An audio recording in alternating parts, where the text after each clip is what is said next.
grand-père paternel, mon grand-père maternel, tous les deux, mes oncles, mes cousines, tous, ils ont été patrons de bateaux, patrons et patronnes de bateaux de Désirade à Le Moule.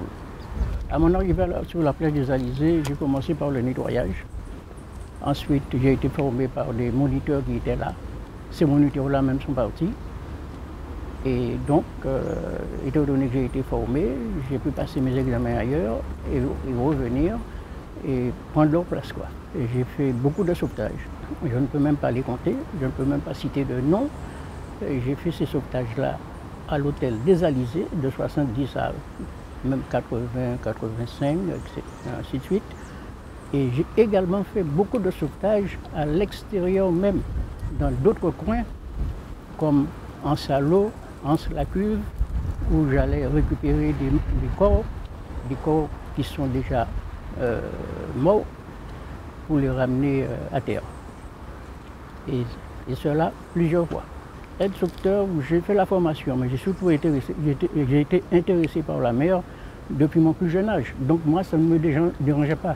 Je faisais de la plongée sous-marine en permanence. À un certain moment, je faisais même de la plongée pour vivre.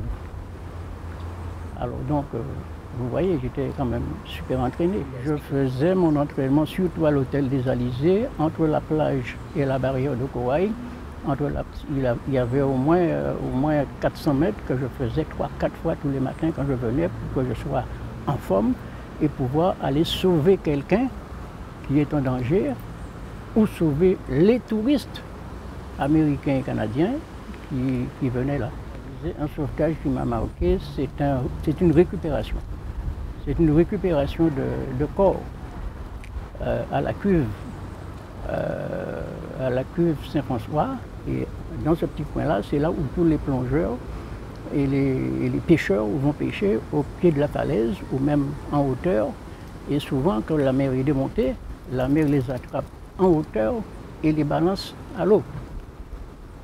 Et c'est à partir de là qu'ils ne peuvent plus remonter sur la falaise.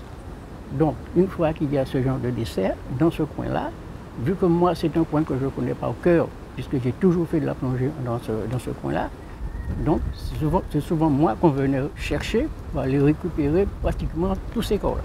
Ces corps-là, ils étaient dans des grottes. Donc, moi, j'étais obligé de sortir à la surface de l'eau, descendre au fond, entrer dans ces grottes-là pour aller voir dans le noir, au fond, où sont placés ces gens-là, où la mer les a placés, où le courant les a placés, au fond.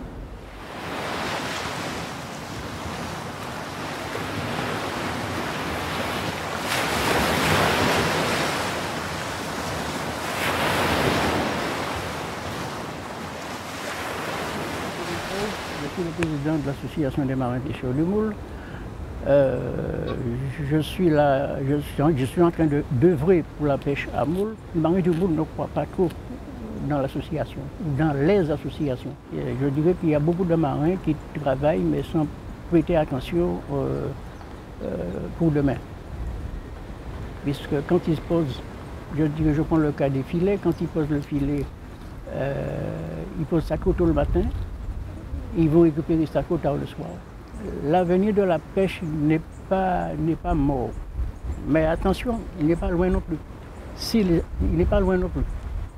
La mort n'est pas loin non plus. Pourquoi? Je dirais qu'il faudrait que les affaires maritimes, les autorités donnent les moyens aux jeunes d'entrer dans ce domaine.